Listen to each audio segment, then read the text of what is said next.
Hello everyone, Brian here. So a tale of caution for those of you who might be working on these Domus Arts and Adis Ars kits and may have cats. I came down here the other day and I am working in a basement laundry room place. I'm down here in the dungeon working on my models, and I left this model of Saint Feliu de Barruera sitting on the workbench, as I often do. And I came down here the other day to find a little mess over here, and I couldn't quite figure out what it was. And I got to looking around a little further and looked around the side of the model and found that what it was is the cat had coughed up, I don't know if you can call it a hairball, but basically had eaten dinner of kibble and then came down here and coughed up all the kibble right here on the model, which just made me apoplectic.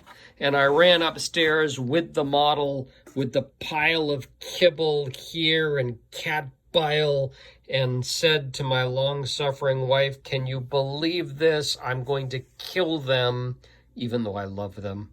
And she said, "Oh, you've got to get the camera out. This is video gold." And my thought was, no, this is not video gold. I've got to get this stuff off the model before it ruins it. And I don't have a model to show people. And so I did. So if, like me, you've got a place right next to the litter boxes, like right here, and the cats are coming and going, take care of the models. So now what I do is right over here, where you see some of the other models, I stack the models and I cover them in papers so that they're not attractive to the cats. And I leave this open space where the cats like to jump up. For some reason, on top of that shelf, they jump up there. So this is a place they like to be. I like now to have nothing here that they might want to throw up on, because you never know when they might throw up on them. So what damage did they do? Here is an example of what's a little different between the Adis Ars and Domus Kits models.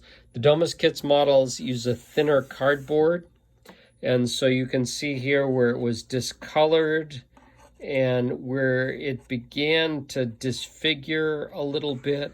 And had I not found what they had done fairly quickly, I might have ended up with more problem with the cardboard here, with it disfiguring and crumpling down and creating a problem that was hard to deal with. Because I found it so quickly, I was able to scrape it all off and dry it all out. And I do have some problems down here, but they're not big enough that I'm not going to be able to deal with them. The problems on this side are beneath the landscaping line, so that'll be fine. The problems over here, because there wasn't a lot of disfiguring in the cardboard, I'll be able to cover with the stone and we'll be okay. So, I was not at all happy with the cats, God bless them, but it was something that really got me worked up. So there you go. A couple of other comments on the Saint Feliu de Barruera model. This got me to thinking as I looked at what went on over here. I got to realizing that I've got two in the Saint Feliu de Barruera model. Here is the line right here between this card, or rather this composite piece of base, and this piece over here. And what I should have done early on is I should have gone underneath and I should have cut a piece of cardboard to glue all the way across that to reinforce it, but I did not. So the only thing holding this together right now is the front part of the church itself, and what I've done so far in terms of the stone wall for the landscape. So after the cats threw up all over this, I went ahead and created 2 reinforcement pieces out of excess card that I could glue on there so that I give myself some reinforcement as I lift this thing up and down and move it around. What I need to do is I need to do that reinforcement here on the underside. I'm taking a big chance right now.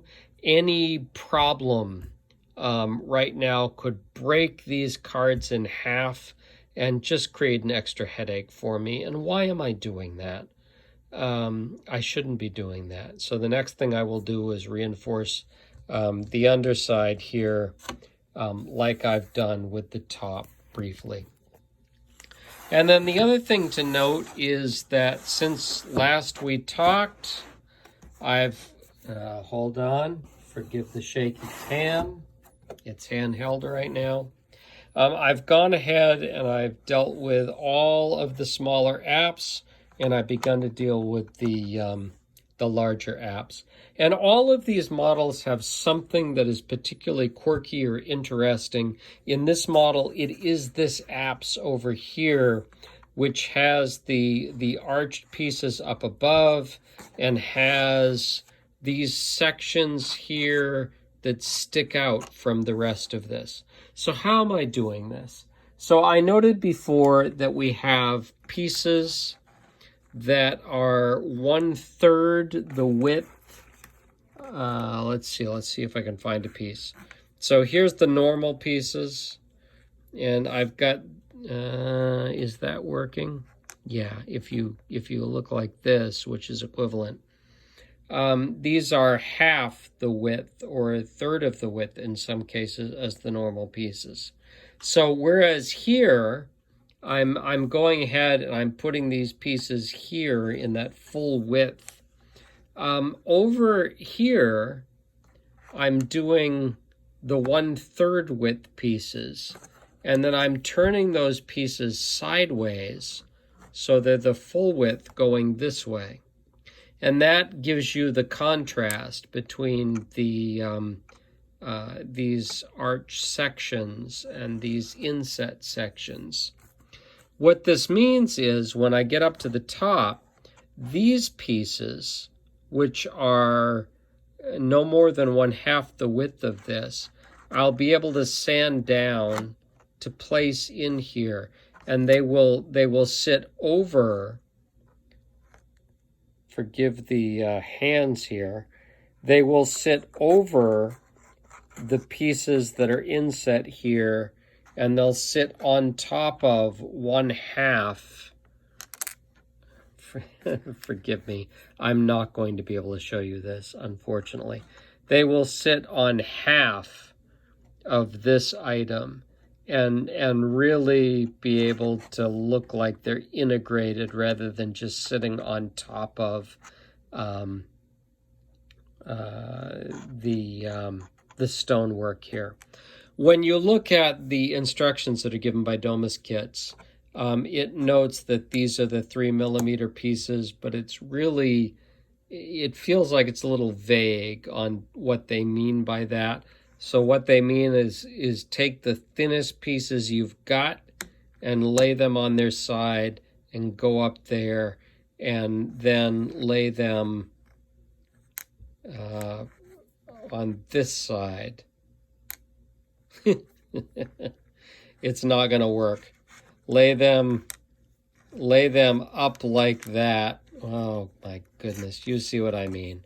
Lay them up like that so that they provide something that sticks out, 50% or 100% from the ones that you're laying on their side. So when I'm done, this will be the most interesting piece of brickwork that we're looking at over here, this larger apse on the main part of the church. So there's where we are. I'm still at a situation where, this curve and over down to here is taking about 45 minutes given the work that I'm doing. And so maybe in an hour and a half, I can do 2 levels of this just on this section. So this is going to take a while. But again, I'm doing this in a much more precise fashion than what Domus Kits recommends you do to give a more rustic look, as you see in their photos of the completed model. So it's all in what you want to do with these models. So there you go. Fun with cats, how to deal with the larger apps and detail, and just what's going on generally. So thank you for joining me. It's springtime. There's a lot of things that need doing in the garden around the house, and so they're taking priority right now, and that's part of the reason why I'm not moving as fast as I've been moving previously. But I certainly do appreciate you joining me. So until next time, bye-bye.